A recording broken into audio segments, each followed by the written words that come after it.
গতকালকে থেকে একটা প্রশ্ন খুবই ভাইরাল, বা ধরেন একটা বিষয় সম্পর্কে সবার জানার খুব আগ্রহ।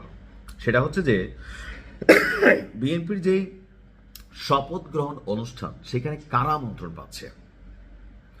পাকিস্তানের প্রধানমন্ত্রী শাহবাজ শরীফ আমন্ত্রণ পাচ্ছে। এটা নিয়ে জাতির মধ্যে তেমন কোনো সমস্যা নাই, কিন্তু যে মাত্র শোনা গেল ভারতের প্রধানমন্ত্রী নরেন্দ্র মোদী তিনিও আমন্ত্রণ পেতে যাচ্ছেন, তখনই জাতির মধ্যে একটা অংশ তারা বলতেছে এই যে দেখো বিএনপি।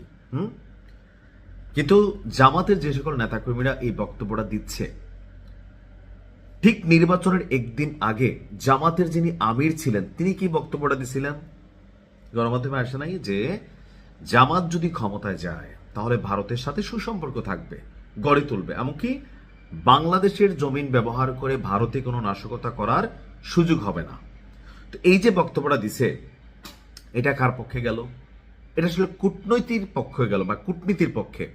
দেখেন, আমরা যে যত কথাই বলি, ভারতের সাথে সখ্যতা প্রত্যেকটা সরকার প্রধানকে রাখতে হবে।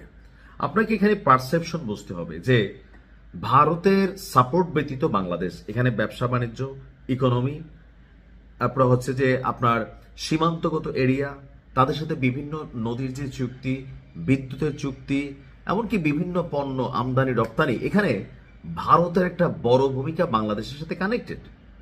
এমনকি বাংলাদেশকে স্থিতিশীল অবস্থায় রেখে যদি শাসন করতে হয় বা দেশ চালাইতে হয়, সরকার চালাইতে হয়, সেই ক্ষেত্রে ভারতের সরকারের সাথে সুসম্পর্ক রাখতে হবে। ভারতের বিরুদ্ধে মুখে মুখে যুদ্ধ ঘোষণা করে দেওয়া, দিল্লি না ঢাকা, এগুলো হচ্ছে এক ধরনের স্লোগান। বাট রিয়েলিটি হচ্ছে দিল্লির সাথে আওয়ামী লীগ যেমন সুসম্পর্ক রাখছে, সেখানে কিছু নেগেটিভিটির মধ্যে একটা ছিল যে ভারত যা বলতো আমরা কোনো রিপ্লাই দিতাম না। সীমান্তে বাংলাদেশের মানুষকে বিএসএফ গুলি করে মারত। তৎকালীন সময়ে আওয়ামী লীগের মন্ত্রীরা বলতো বাংলাদেশের মানুষ গরু চুরি করতে যায়, তো দেশে মানুষের জন্য কর্মসংস্থান কেন রাখেন নাই? কেন গরু চুরি করতে যাইতে হইল? গরু চুরি করার জন্য যদি যায়ও, আপনার জনগণকে গুলি করে মারতেছে, আপনি জবাব দেন নাই। এই কারণে মানুষ আওয়ামী লীগের উপর ভারত ইস্যুতে খুবই নেগেটিভ ছিল, বা বিভিন্ন সময় আমাদের মন্ত্রীদের যে সকল মন্তব্য। কিন্তু বিএনপি আসলে কেন নরেন্দ্র মোদীকে এই শপথ অনুষ্ঠানে আমন্ত্রণ জানানোর পরিকল্পনা করলো, বা পাকিস্তানকেও করলো? এখানে শুধু নরেন্দ্র মোদী না, ভারত মানে পাকিস্তানের প্রধানমন্ত্রী শাহবাজ শরীফও আসতে পারেন। এটার জাতীয়তাবাদী দল বিএনপির আপনার নরেন্দ্র মোদীকে আমন্ত্রণ জানানোর পরিকল্পনার কথা জানিয়েছেন একজন শীর্ষ নেতা। ভারতীয় গণমাধ্যম WION কে দেওয়া এক সাক্ষাৎকারে এই পরিকল্পনার কথা তিনি জানিয়েছেন। আর তিনি হচ্ছেন বিএনপির চেয়ারম্যান তারেক রহমানের পররাষ্ট্র বিষয়ক উপদেষ্টা হুমায়ুন কবির।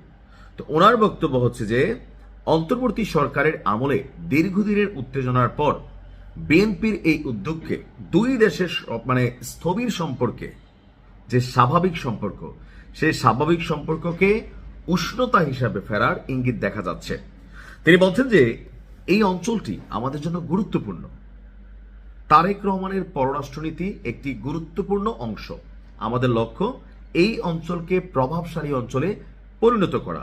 উদ্বোধনী অনুষ্ঠানের আমন্ত্রণ পাঠানোর ক্ষেত্রে অগ্রাধিকার রয়েছে। সময়সীমা কম, তবে সদিচ্ছা আছে। আর এই আমন্ত্রণের মাধ্যমে আমন্ত্রণকে সুসম্পর্ক গড়ে তোলার লক্ষ্যে নেওয়া একটি শুভেচ্ছা উদ্যোগ বলে বিএনপি মনে করছে। তিনি বলছেন যে আপনি কাউকে অনুষ্ঠানে অংশ নিতে আমন্ত্রণ জানালে স্বাভাবিকভাবে তার উপস্থিতি প্রত্যাশা করেন, এটি সদিচ্ছার বহিঃপ্রকাশ। তো তারেক রহমানের যে বৃহত্তর পররাষ্ট্র কূটনীতির চিন্তা ভাবনা আছে, সেখান থেকে আশেপাশে যে দেশগুলো আছে তাদেরকে তিনি আমন্ত্রণ জানাতে যাচ্ছেন। এখন এটার মধ্যে এখানে